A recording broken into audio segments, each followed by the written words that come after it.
My name is Keith Gessen. I wrote an article for this week's New Yorker about Moscow's traffic problems that won't go away.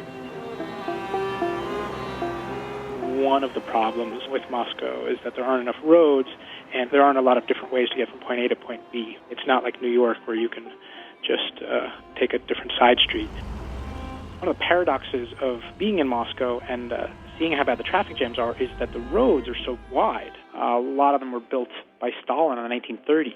You would think that with these gigantic roads you couldn't have traffic, but in fact, if enough cars are getting on and off them at irregular intervals, those streets will not be moving very quickly at all.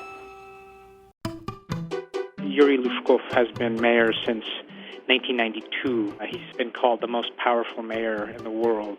So it would seem like he could do whatever he wants, but the traffic just keeps getting worse. He's become like the Ahab of traffic. He goes abroad and he comes back and he says, Muscovites should ride their bikes. That's the solution to this problem.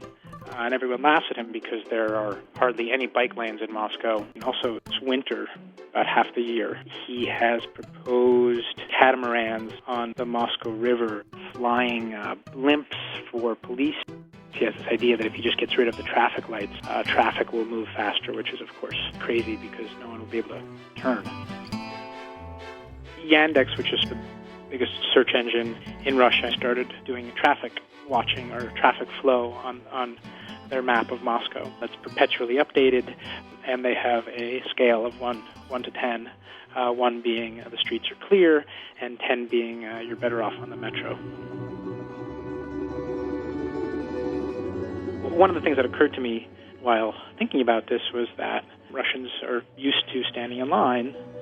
This is what they used to do famously during the Soviet era. And in fact, when you drive around in a nice Mercedes, and there is a shocking number of Mercedes on the streets of Moscow, it's much nicer than it is to walk to the metro, which is extremely crowded. And I think the answer is, for now, people feel like it's bad. It's really bad to sit in traffic. It gets worse and worse, and yet it's still better than it used to be.